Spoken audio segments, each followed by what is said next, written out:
London, January 1941. Behind blackout curtains, 30 miles north of the burning city, two men studied how to kill. Station 12. The room smelled of gun oil and old leather. Dr. Alistair Fairbairn stood at a table scattered with blades.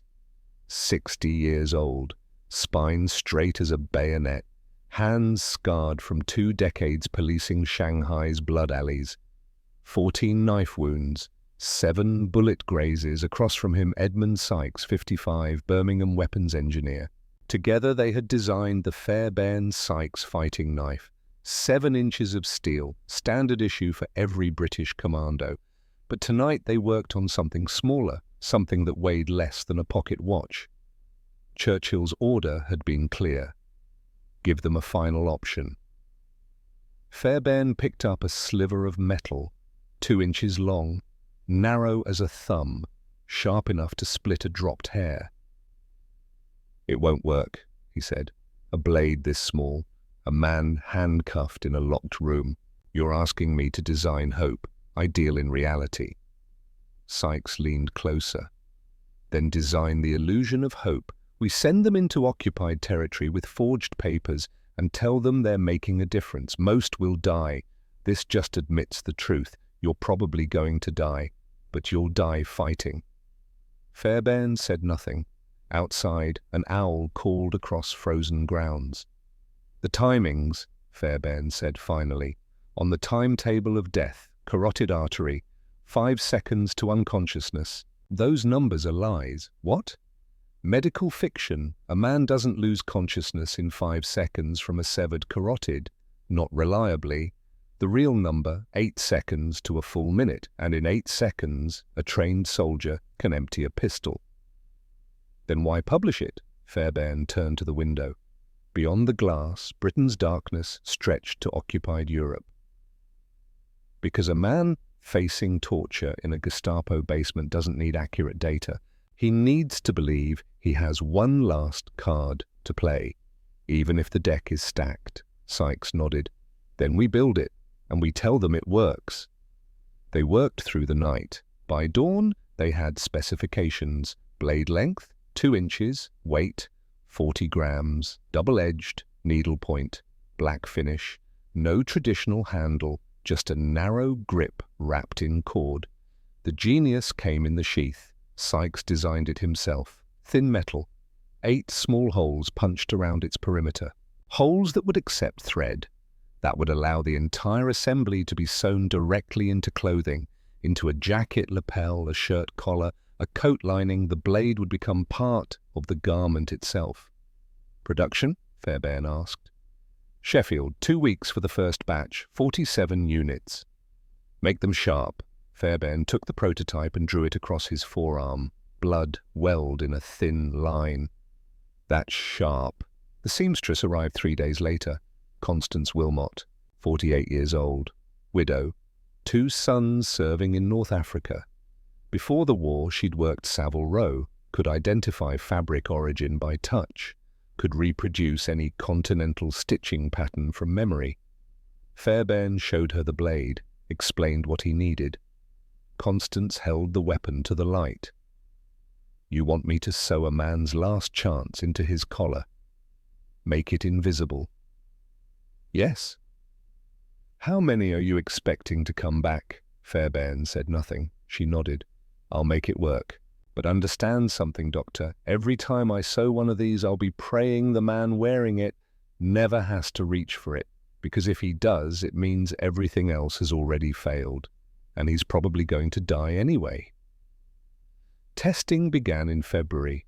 Pig carcasses, cold rooms, instructors drilling the technique until it became instinct. Reach, draw, strike. Most trainees needed 40 repetitions before they could do it without thinking. By March, Station 12 had 47 knives. 23 tested sharp enough to penetrate to lethal depth. Then they waited for the right students. The first candidate arrived in late March, a young American OSS volunteer. His name was Thaddeus Blackwell, 29 years old, tall, lean, dark hair graying at the temples despite his youth. Fairbairn studied the file. American-born, parents emigrated from England in 1910, father killed at Passchendaele 1917, mother remarried a German immigrant, decent man, clockmaker. Died of influenza 1925. Thaddeus grew up speaking English and German. MIT engineering degree, perfect for infiltration work, but the file also contained a note from his OSS training officer. Exemplary performance except close combat. Hesitates with blade work. "Mr. Blackwell," Fairbairn said, "tell me about your stepfather." Thaddeus shifted. "He was a good man, kind, taught me German. He left in 1923 because he saw what was coming, said good men had to stand against it." Your training officer says you hesitate with knives. Why?"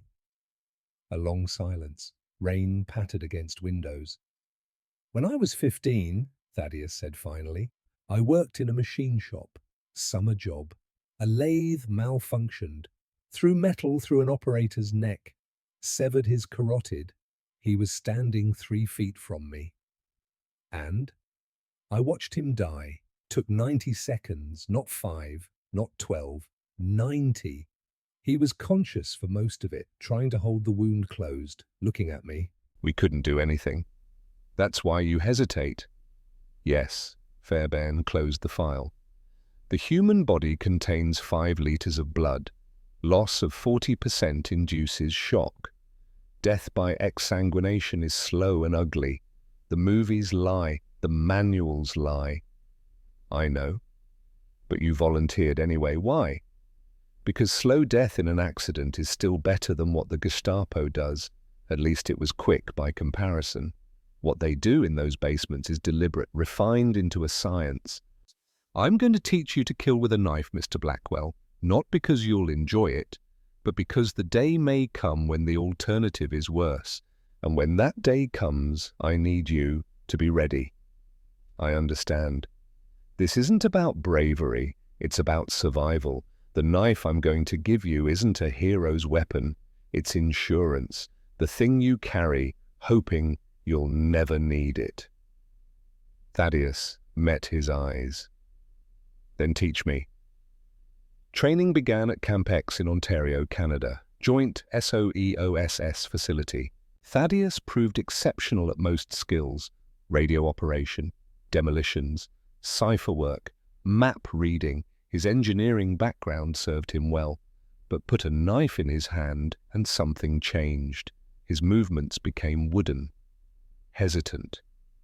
Fairbairn arrived at Camp X in mid-April, brought 3 production knives sewn into continental-style jackets, German cut, French fabric, Belgian thread.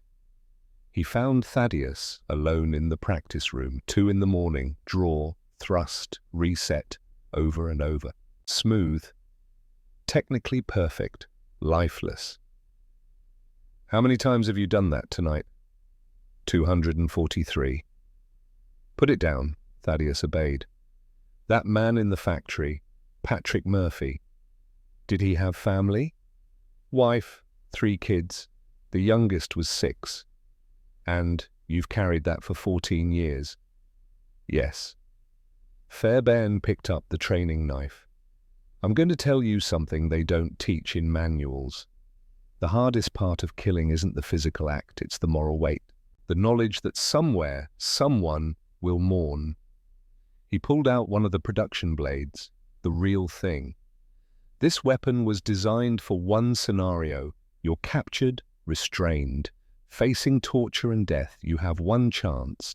And that target is a human being, probably young, probably following orders, probably has a family. Killing him won't make you a hero. It will just give you a chance. A slim, desperate, probably futile chance. I don't know if I can. Then I'll recommend desk work. Important work. No shame in it. Thaddeus was quiet. Then, barely above a whisper, my stepfather said the difference between a good man and a great man isn't what you're willing to fight for, it's what you're willing to sacrifice. Good men sacrifice their safety. Great men sacrifice their innocence. He looked up. I can carry one more ghost. Fairbairn held out the blade. Then carry this. They trained 3 more weeks. This time, Fairbairn taught compartmentalization, separate action from consequence, focus on mechanics, breathe, visualize success without visualizing aftermath. By late May, Thaddeus could execute draw and strike in under 2 seconds. Smooth, committed. On the 200th repetition, he did it without that fractional pause. "That's enough," Fairbairn said. "You're ready." "How can you tell?" "Because you stopped thinking about Patrick Murphy. You were present, focused. That's all I need." "When do I deploy?" "June. France. Resistance network needs technical expertise. Bridge demolitions, railway sabotage." Thaddeus touched his lapel, where Constance had sewn the sheath invisible. "And this? You carry it. You protect it. You hope to God you never need it." "And if I do?" Fairbairn was silent. Then, 5 seconds of chaos can change everything. Not enough to guarantee escape, but enough to give you a chance. Sometimes that's all we get. June 3rd, 1941, RAF, Tempsford. Thaddeus stood on the tarmac with 11 other agents, all bound for different fates. Constance Wilmot came for final inspections. She reached Thaddeus last, examined his collar, his lapels, nodded satisfaction. "It's well sewn. They won't find it unless they rip the jacket apart, thread by thread." "Thank you." "Don't thank me yet." She looked up at him. "This blade won't save you, won't protect you, won't make you invincible. All it will do is give you one last choice when everything else is gone, whether that's worth dying for. That's between you and your God." "I understand. My sons are in North Africa. Every night I pray they come home. Every night I prepare for the news they won't. So I know what your mother must feel. My mother is dead. Then I'll pray for you in her place. I'll pray you never have to reach for this blade. I'll pray you complete your mission and come home safe." She stepped back. "But if the worst happens, if they catch you, if they chain you in some dark room, remember you have one more card to play. Remember someone back home cared enough to give you a fighting chance." The bombers took off at midnight. Thaddeus watched England disappear beneath clouds. Somewhere down there, Fairbairn was training the next class. Constance was sewing more blades into more jackets, sending more young men into night with invisible weapons and impossible odds. The weight against his chest felt like nothing, the smallest weapon Britain had ever made. But as they crossed the channel, as anti-aircraft fire bloomed below, Thaddeus understood something Fairbairn had never quite said. The knife wasn't really a weapon, it was a promise that even in the worst moment when everything had failed and death was certain, he would still have agency, still have choice, still have power to decide how his story ended. That promise weighed far more than 40 grams. The parachute opened. Night air rushed past. Below, occupied France waited in darkness. Thaddeus touched his lapel one last time, then let go and focused on the landing zone approaching fast. Whatever came next, he was ready, or at least, he had trained himself to believe he was. Sometimes, belief was all you got. France. June 1943. Nearly 2 years after Thaddeus Blackwell first touched French soil, 23 months of borrowed names, of waking to wonder if today the knock would come, of living in the space between heartbeats where survival meant perfect performance every minute of every day. He had landed outside Chartres that first night, met Auguste. The farmer with 3 dead sons and hatred that burned cold and steady. Auguste brought him to the network. Bakers, teachers, shopkeepers who had decided submission was worse than death. They called him Michel Moreau, the engineer from Lyon. For the first year, he taught them demolition. how to drop bridges with minimal charges, how to derail trains without destroying track. Small victories that bled the German war machine one cut at a time. By spring 1943, the network had grown to 23 active members, 17 successful operations, 4 ammunition dumps destroyed, 32 occupiers dead. The Gestapo wanted them badly, offered rewards, executed hostages, but the network held. The jacket never left Thaddeus's body. Constance Wilmot's stitching kept the blade hidden against his chest. He carried it sleeping, working, running through darkened streets, prayed he would never need it, until someone decided 20,000 Reichsmarks was worth more than freedom. June 10th, 1943. Thaddeus sat in a café on Rue de Rivoli, waiting for Auguste. The meeting was routine, monthly coordination, nothing special. Then he saw Renaud Mercier, the wine merchant, the man who could get anything. Documents, supplies, information. Everyone liked Renaud, charming, connected, useful. Renaud was leaving a building across the street with an SD officer, both smiling. The German clapped Renaud on the shoulder, friendly, familiar, the way men act when they've done business together before. Thaddeus felt his blood go cold. There could be explanations, an undercover operation, a coincidence, a contact being played. Thaddeus wanted to believe any of them, but deep down, he knew. The way you know when something fundamental is broken. When the ground beneath you isn't solid anymore. He didn't confront Renaud, didn't warn the network, not yet, not without proof, but he marked the moment, filed it away, started watching. 2 days later, the raids came. June 12th, 2:30 in the morning, Thaddeus crouched behind the railway junction. Charges placed, timers set, 12 minutes to withdrawal. Gunfire erupted from the safe house. 2 blocks away, dogs barked, shutters slammed. The sounds of a trap closing. Thaddeus ran toward it.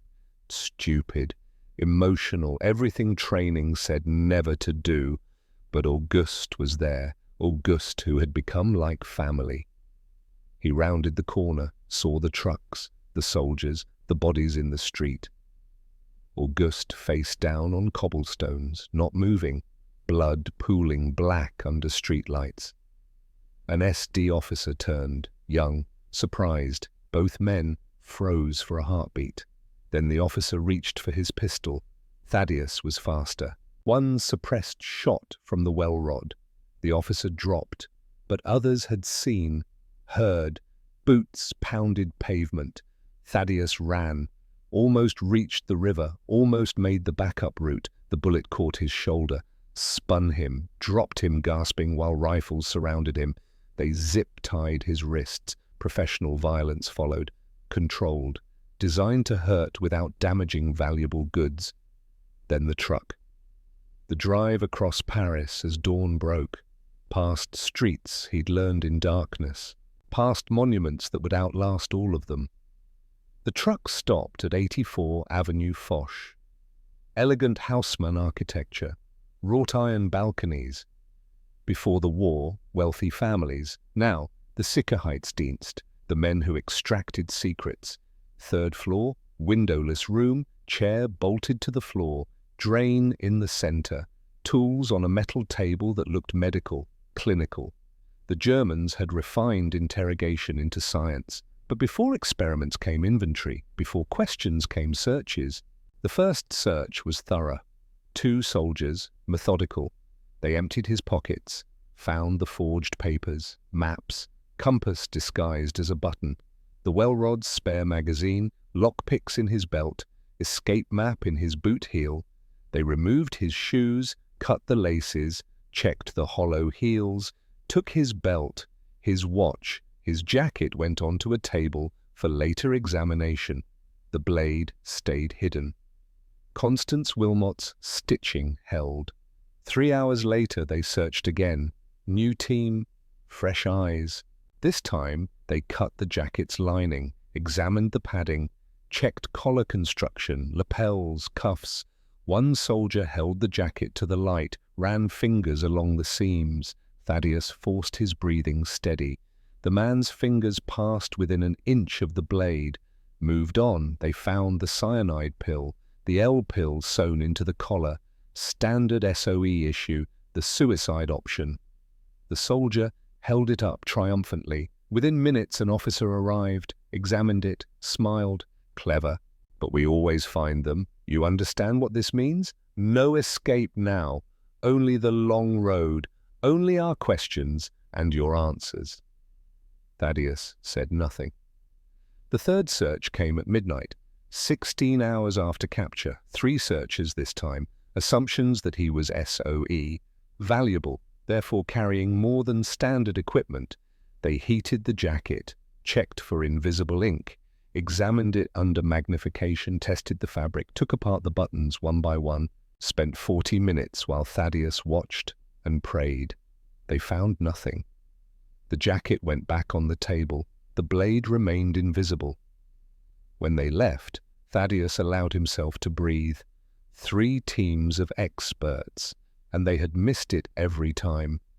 Constance Wilmot was an artist. Heinrich Vogel entered at dawn. 42, career SD officer, doctorate in psychology from Heidelberg. The Reich didn't put stupid men in charge of interrogation. He sat across from Thaddeus, studied him. You killed Lieutenant Fisher last night, 23 years old, engaged, wedding planned for September. Silence. I know you're American. OSS most likely. Your German is too good for British SOE. You learned it from a native speaker. Family, probably. Vogel leaned forward. You're valuable, which means you know things. Names, safe houses, radio codes, and I'm going to learn all of them. Name, rank, serial number. Geneva Convention applies to soldiers in uniform.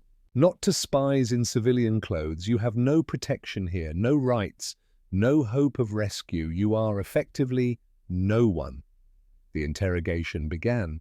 6 months. Not continuous torture. That would have killed him. The Germans were smarter. 3 days of questioning, beatings, sleep deprivation, standing with hands cuffed overhead, water forced into lungs until he drowned and vomited and drowned again.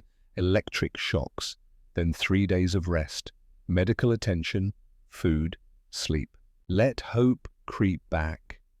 Let the prisoner think maybe it was over, then start again. Vogel rotated techniques, sometimes gentle, conversational, offering cigarettes.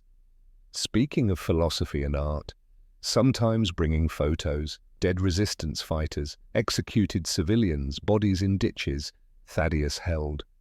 Gave nothing beyond name, rank, serial number, even when they broke his fingers, even when infection set in and fever raged and he couldn't remember his real name anymore, only Michel. Michel Moreau. The engineer who didn't exist. The jacket stayed in his cell. The Germans let him keep it. Blood-stained from the night of capture. His blood. Auguste's blood. 2 years of resistance soaked into wool. And hidden in the lapel, the blade. Still there. Still waiting. Thaddeus could feel it when he lay on concrete trying to sleep. The thing Fairbairn had given him with the promise of choice. But what good was a weapon when they kept you handcuffed 23 hours a day? When guards watched constantly, when reaching for your collar would bring immediate violence, the blade stayed hidden, useless, a promise that couldn't be kept. December came. 6 months since capture. Thaddeus had lost 40 pounds, could barely walk. Infections had damaged his left hand permanently. Fever came in waves. He coughed blood most mornings. The medical officer said 3 months left, maybe less. Vogel seemed frustrated. 6 months had produced nothing. Time to try something different. They brought her in on a Tuesday morning, December 7th. Guards brought in a woman, hands bound, face bruised, but alive, alert, defiant. Simone Laurent, 32, resistance courier. Thaddeus had met her twice. Briefly, she carried messages between cells, new codes, new connections, knew everything the SD wanted. Vogel stood behind her, hands on her shoulders, almost gentle. "You recognize her?" Thaddeus said nothing. "Of course you do. Simone Laurent. Arrested 3 weeks ago. Very brave, very strong, but her strength is nearly exhausted." Vogel's voice stayed calm. "I'm going to torture her now, here, in front of you, and you're going to watch. And when she starts screaming, you'll have a choice. Tell me what I want to know, or listen to her suffer for your silence." Thaddeus looked at Simone. She shook her head fractionally. "Don't." The tools came out. Simone didn't scream at first, bit through her lip. Blood ran down her chin. Her eyes stayed locked on Thaddeus, telling him without words, "Hold, don't break." But then Vogel escalated, and Simone's control shattered, and the screaming started. High, inhuman, agony beyond endurance. Thaddeus lasted 11 minutes. "Stop, please, stop. I'll tell you what you want." Vogel called a halt immediately, helped Simone to a chair, gave her water, bandaged her wounds with surprising gentleness. "I'm listening." Thaddeus gave him safe houses, 3 of them, abandoned 2 months ago, a radio cache in a cemetery, empty for weeks, operational details for missions already completed, old intelligence, useless, but specific enough to sound real. Vogel listened, took notes. "Thank you, that will be investigated. Let her go." "I'm afraid I can't, but I promise she won't be tortured further. She'll be held, treated humanely. After the war, assuming Germany wins, she'll face trial. Assuming we lose, she'll be liberated. Either way, no more pain. You have my word." Vogel left. Guards took Simone away. She looked back once, and in her eyes, Thaddeus saw pity. That was the last time he saw her. 2 months later, February 1944, Thaddeus sat alone in isolation. They had moved him after he talked. Standard protocol: give cooperative prisoners time to reflect. To realize betrayal was a slippery slope. They were wrong. Thaddeus hadn't cooperated because he was broken. He'd given them nothing they could use, nothing that would cost lives, at least that's what he told himself. The jacket lay on the floor beside his cot.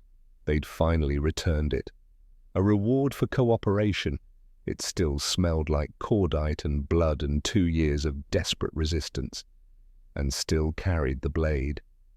Thaddeus touched the lapel, felt the slight stiffness where metal was sewn into fabric.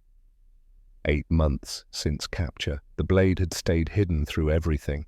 But what good was it? He was handcuffed, the door locked, guards watching constantly. Even if he could access the weapon, what then? Kill a guard and die 30 seconds later? Voices in the hallway, German, casual conversation. 2 guards discussing weekend plans. One voice rose slightly. "Did you hear about the French woman, the one from cell 14? The courier?" "Yes. Executed last month. Firing squad. Vogel's orders." Thaddeus sat up, heart pounding. Thought Vogel promised no more torture. He kept that promise. Shot her clean, no suffering. When was this? January 17th, month ago tomorrow. The voices faded. Left Thaddeus sitting with information that rearranged everything. Simone Laurent was dead. Had been dead for a month. Had been dead when Vogel promised she'd be treated humanely. When Vogel gave his word. When Thaddeus broke. It had all been theater, manipulation. Vogel had probably killed her the same day. Had kept the secret to see if Thaddeus would give more. The Germans hadn't just taken his freedom, they'd taken his honor, his integrity, made him betray his principles for a lie. Thaddeus reached for the lapel, this time with different intent. Found the seam, felt for the end. The stitching was tight but designed to yield when needed. He worked at it carefully, slowly, learning how to access it when the moment came, because the moment would come somehow. Vogel would make a mistake, would give Thaddeus one chance, one opening. And when that moment arrived, Thaddeus knew exactly what he would do. Not escape. Escape was impossible, but he could do something else. Something that mattered more than survival. He could kill Heinrich Vogel, not for revenge, for balance, for justice, for the principle that evil should have a price, that even if Thaddeus died 10 seconds later, the world would be better with one less monster in it. The blade came loose, just slightly, just enough that he knew he could draw it when needed, could execute the motion Fairbairn had drilled into him. Draw, thrust, reset.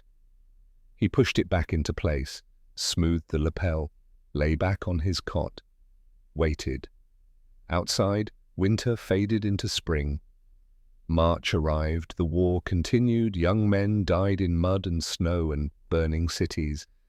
The resistance fought on without him, but in a cell on Avenue Foch, an American agent with a broken body and a hidden blade prepared for one final act. One last decision, one moment where the weapon would determine whether he died as a victim or as a soldier. He didn't know when the opportunity would come, didn't know if it would come at all. But he was ready. And sometimes readiness was all you could control. April 3rd, 1944. 10 months since capture. Thaddeus woke to pale spring sunlight filtering through the barred window high above his cell. Outside, Paris was coming alive. Vendors opening shops, women buying bread, children walking to school. Life continuing as if occupation was normal, as if young men didn't rot in basements 3 floors below the street. His body had deteriorated beyond recovery. The medical officer had told Vogel 2 weeks ago that the prisoner had perhaps a month left. Infection, malnutrition, organ failure, the human machine breaking down from sustained abuse. Thaddeus could feel it. The weakness. The way standing required conscious effort. The way his vision grayed at the edges when he moved too quickly, but his mind remained sharp. Focused on a single objective, guards came at 8, breakfast, watery soup, stale bread. Thaddeus ate mechanically, forced the food down, knew he needed whatever strength it could provide. Today felt different. The quality of light. The sounds in the hallway. Some instinct honed by 2 years of living on the edge whispered that change was coming. At 9:30, boots in the corridor, multiple sets, heavy, purposeful, the kind of footsteps that meant someone important was moving. Thaddeus sat up on his cot, smoothed the jacket he'd slept in for 10 months, touched the lapel, felt the blade, ready. The door opened. Heinrich Vogel entered. Behind him, a single guard. Young. Thaddeus recognized him. Corporal Lucas Brenner, 22 years old, from Munich, had been rotated to Avenue Foch 3 months ago, fresh from the Eastern Front. Still had that hollow look soldiers got after sustained combat, after seeing things that couldn't be unseen. Brenner had shown Thaddeus a photograph 2 weeks prior, during a late-night guard shift when protocol relaxed slightly, a young woman holding an infant. "My wife," Brenner had said quietly. "My daughter, born in January. I haven't met her yet, just photos, letters, maybe after the war." Why he'd shared that, Thaddeus didn't know. Loneliness, maybe. The need to remind himself he was human, that somewhere beyond this building of suffering, normal life existed, love existed, hope existed. Now Brenner stood in the doorway, rifle slung across his back, face carefully neutral, following orders, playing his role in the machine. Vogel pulled a chair to the center of the cell. Saturday. Gestured for Thaddeus to remain on the cot. We need to talk. We've been talking for 10 months. Yes, and you've given me very little. Old intelligence. Abandoned safe houses, nothing current, nothing useful. Vogel crossed his legs, relaxed, conversational. But I think you know more. I think there's information locked in that stubborn American head. And I think you're going to give it to me today. Why today? Because today I received authorization to use enhanced methods. Things we've avoided so far. Medical torture, carefully calibrated, designed to cause maximum pain with minimum lethality. You could survive it for weeks. Months, perhaps, screaming every day, begging for death until finally your body or your mind breaks completely. Vogel leaned forward. Or you could simply tell me what I want to know, spare yourself that suffering, end this cleanly. Thaddeus said nothing, studied Vogel's face, saw no deception there. The man meant it, believed it, thought he was offering mercy. I need names, Vogel continued. Current safe houses, radio frequencies, whatever you know that's still relevant. Give me that, and I'll arrange a transfer. Labor camp instead of execution. Hard work, yes, but you'll survive. When the war ends, you'll go home. See America again. Isn't that worth cooperation? The war will end with Germany losing. Perhaps, perhaps not. But either way, you won't see it from this cell. You'll die here. Soon. Painfully. For nothing. Because the information you're protecting, it's already compromised. The networks are broken. The resistance is scattered. Your silence doesn't protect anyone. It just prolongs your suffering. Thaddeus looked at Brenner. The young corporal stood near the door, eyes forward, not meeting anyone's gaze, just another soldier following orders, just another piece in the machine. I need to think, Thaddeus said. Vogel smiled.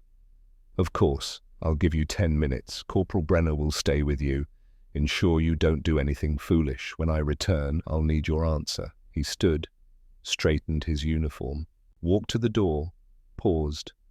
Choose wisely, my friend. This is your last chance for mercy. The door closed, locked. Left Thaddeus alone with Brenner and the decision that wasn't really a decision at all. Silence filled the cell. Outside, a bird sang.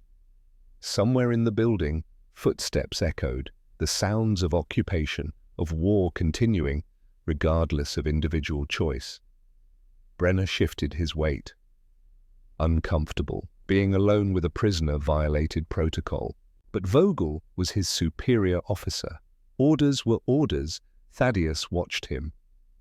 This young man, this father who'd never met his daughter, this soldier who'd survived the Eastern Front only to end up guarding dying spies in a Paris basement. Was he guilty? Was anyone in this building innocent? Where did you draw the line between following orders and choosing evil? The photograph flashed in memory. The woman. The infant. Brenner had shown it with such tenderness, such longing, had talked about going home, about teaching his daughter to ride a bicycle, about growing old in peace. Did that man deserve to die? Thaddeus's hand moved to his collar. Casual, natural, adjusting the fabric. Brenner didn't react, didn't see it as a threat. Why would he? The prisoner had been searched 3 times, had been in custody 10 months. If he had a weapon, they would have found it by now. The seam yielded under pressure. Constance Wilmot's stitching released exactly as designed. The steel settled into Thaddeus's palm, sharp enough to part flesh with a touch. All he had to do was stand, close the distance, one thrust. Brenner would go down. Thaddeus could take the rifle, could shoot his way out of the cell, would die 30 seconds later when guards responded to the gunfire. But he'd die fighting. Die as a soldier. That's what Fairbairn had promised. One final act of defiance. But Fairbairn had never specified what that act had to be. Thaddeus held the weapon low, out of sight, studied it. This tiny blade that had survived 3 searches, that had waited 10 months for this moment, that represented everything SOE believed about never surrendering, never accepting helplessness. He thought about Patrick Murphy, the man who'd bled out on that factory floor 19 years ago. Thought about how young Murphy had been, 24, newly married. How his wife had come to the funeral 7 months pregnant. How she'd looked at Thaddeus with eyes that asked why. Brenner was 22, had a wife, had a daughter, was guilty of nothing except being born German in 1922, except being conscripted, except following orders in a war he probably didn't start and couldn't stop. Was he guilty enough to die? Footsteps in the hallway. Vogel returning.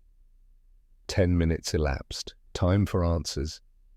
Time for consequences. The door opened. Vogel entered. Saw Thaddeus, sitting calmly on the cot. Saw Brenner standing at attention. Saw nothing wrong, nothing threatening.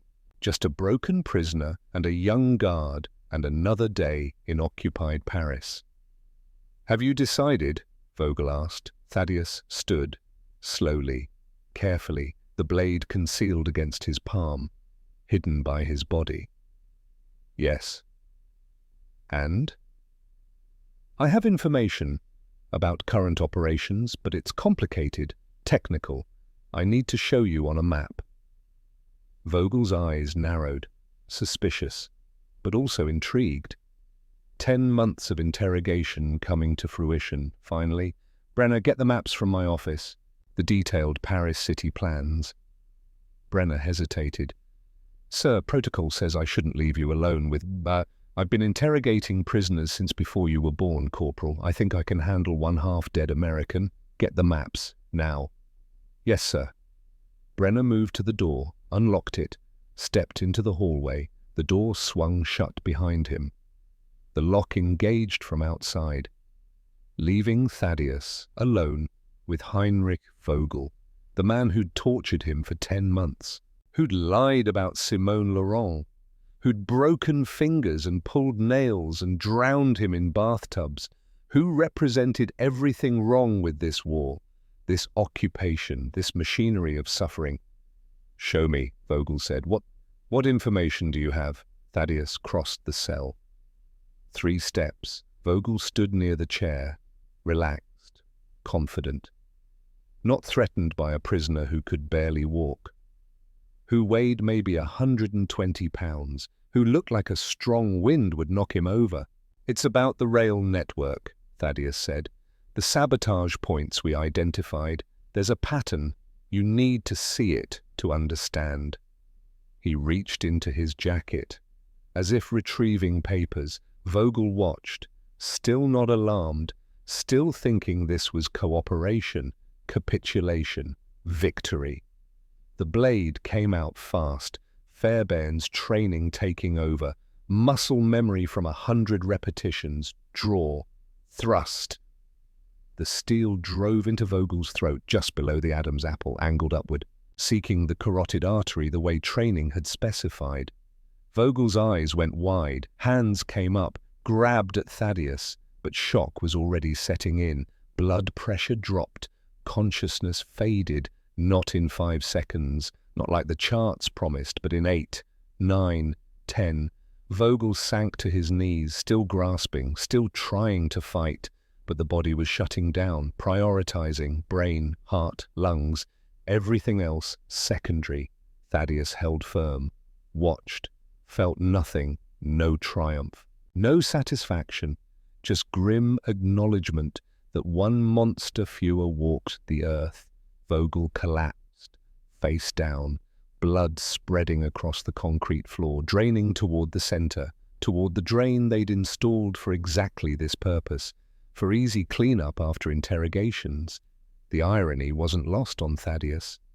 Shouts in the hallway. Brenner had heard something, was returning. Thaddeus moved fast, grabbed Vogel's pistol from his holster. Luger, 8 rounds, more than enough. The door burst open. Brenner, eyes taking in the scene. Vogel dead. Thaddeus armed, everything going wrong simultaneously. "Don't," Thaddeus said, pistol aimed, steady, despite the trembling in his arms. "Don't reach for that rifle." Brenner froze, hands visible. "You killed him." "Yes. They'll execute you for this." "I was already dying." "This just makes it faster." More shouts. Running feet. The building mobilizing. Alarms would sound any second. Soldiers would flood this floor. Thaddeus had maybe 30 seconds before overwhelming force arrived. He could shoot Brenner now, clear the doorway, make a run for it, die fighting. But Brenner wasn't reaching for his weapon, wasn't calling for help, just stood there, looking at Vogel's body, looking at Thaddeus, understanding flooding his young face. "You had that knife the whole time," Brenner said, quietly. 10 months. You could have killed any of us, any time. Yes, but you chose him. Why? Because he was guilty. You're just following orders. There's a difference. Brenner's hand moved toward his rifle, slowly. Thaddeus tensed, finger on trigger, ready, but Brenner didn't draw. Instead, he stepped aside, cleared the doorway. "Window at the end of the hall, 2nd floor. You won't survive, but you'll die outside, not in this cell." "Why?" "Because my daughter will grow up in whatever world we make, and I want it to be one where mercy matters, where men can decide who deserves death and who deserves life." Brenner's eyes were wet. "Go, before I change my mind." Thaddeus ran, or tried to. His body protested every step, legs weak from months of malnutrition, lungs burning, shoulder screaming where old injuries had never healed properly. But he pushed through, down the hallway, past empty cells, past interrogation rooms, past all the apparatus of suffering the SD had built. Brenner's shout came from behind. "Prisoner escaping! 2nd floor. He's armed." Giving warning, giving other guards time to respond, following protocol even while breaking it, the contradictions of war, of being human in inhuman times. The window appeared at the corridor's end, tall, barred, but the bars were decorative, wrought iron, not designed to hold prisoners, just to look elegant. Pre-war architecture meeting wartime necessity. Thaddeus fired twice. Glass exploded outward, shards catching spring sunlight. Crystalline rain falling to the street below. He fired again. The wrought iron bent, twisted, created an opening barely large enough for an emaciated body. Behind him, boots pounded closer, voices shouting in German, orders being given, the machine responding, closing in, 10 feet away, 8, 6. Thaddeus went through the window, felt glass tear his jacket. The jacket Constance Wilmot had sewn with such care, that had carried him through 2 years of resistance. That had hidden the blade for 10 months. That was finally giving up its secrets as fabric ripped and seams split. The drop was 15 feet. 2nd floor. The courtyard rushed up to meet him. "This is going to hurt." Impact. His left ankle shattered on contact with cobblestones. The snap was audible even over the shouts above. Left arm took the rest, radius and ulnar both breaking clean. The pain was white-hot, immediate, overwhelming, but beneath the agony, something else, relief. He was outside, under open sky, breathing free air for the first time in 10 months. 20 feet to the street, to civilian traffic, to witnesses who would see what happened here. Who would remember? Thaddeus crawled, pulled himself forward with his right arm, dragged useless legs behind. Every inch was victory. Every foot was defiance. 15 feet. The cobblestones were warm from morning sun. He could smell bread baking somewhere. could hear a woman singing. Life, normal, beautiful. Continuing, 10 feet, windows opened above, rifles appeared, professional soldiers taking aim at an escaping prisoner, following training, following orders, doing their jobs. Stop, or we shoot. 8 feet. He could see people now. Parisians on the sidewalk, stopping, staring, witnessing. 6 feet. The first shot missed, cracked against stone, 6 inches from his head. The second didn't. Caught him in the back. Right side, the impact drove him flat, breath exploded from his lungs. His vision grayed. 4 feet, just 4 more feet to the street, to freedom, to mattering. He pushed, pulled, clawed forward, right arm, 1 more time, 3 feet. The third shot hit his shoulder, the fourth his leg. But sensation was fading now, shock taking over, merciful, kind, the body's last gift to the dying. 2 feet. He could see a child watching from across the street, maybe 7 years old, holding his mother's hand, eyes wide. This boy would remember. Would tell his children someday about the man who crawled from Avenue Foch, who refused to die quietly. 1 foot. 1 more, just 1 more. Thaddeus reached forward, fingers stretching. Almost there. Almost. The 5th shot ended it. Center mass, instant. Final, he collapsed. Face against warm stone. Paris smelled like spring, like bread and coffee and morning sun, like hope. His last thought was of Constance Wilmot, of her prayer, that he'd never have to use the blade, that he'd come home safe, that when the war ended, he could burn the jacket and forget. He'd used the blade, he wouldn't come home. But he'd made the right choice, had killed guilt and spared innocence, had died as a soldier, not a victim. Maybe that was enough. Thaddeus Blackwell closed his eyes and let go. The war continued without him. Brenner survived, went home to Munich in 1945, met his daughter for the first time. She was 3 years old by then, didn't recognize him, cried when he tried to hold her. But over time, they built something, a relationship, a life, peace. In 1947, Allied investigators came asking questions about Avenue Foch, about prisoners, about how they'd been treated. Brenner told the truth about Vogel's methods, about the torture, about the American who'd killed his commanding officer and chosen to spare a young guard's life. "Why did he spare you?" the investigator asked. "Because I showed him my daughter's photograph," Brenner said. "Because mercy is still possible, even in war, even in hell. Some men refuse to become monsters." The blade was recovered from Vogel's throat, catalogued as evidence, eventually sent to Allied intelligence for analysis. Someone recognized it, the distinctive design, the lightweight construction, the size. Fairbairn heard about it in 1948. By then, he'd retired from SOE, lived in a cottage in Scotland, tried to forget how many young men he'd trained, how many weapons he'd designed. He gave one interview to a military historian.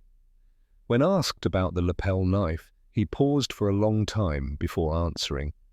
"Did it work? No agents escaped using it. Not one. As far as I know, it was used exactly once by an American named Thaddeus Blackwell. He killed his interrogator, then died trying to escape. Then it failed." "No," Fairbairn said quietly. "It succeeded perfectly, not because it saved his life, but because it gave him agency, the ability to decide who deserved death, who deserved mercy, what kind of man he'd be in his final moments." Fairbairn died in 1960, never wavered from that position. The knife went to a museum eventually, cleaned, restored, displayed in a case with other SOE equipment. A small plaque told part of the story until 2018, 74 years later. An elderly man walked into the museum, 86 years old, moving slowly but still sharp, still present. "My name is Jakob Brenner," he said. I'm the grandson of Lucas Brenner, German soldier, served at Avenue Foch. My grandfather told me a story before he died about an American spy who spared his life. Who could have killed him but chose not to?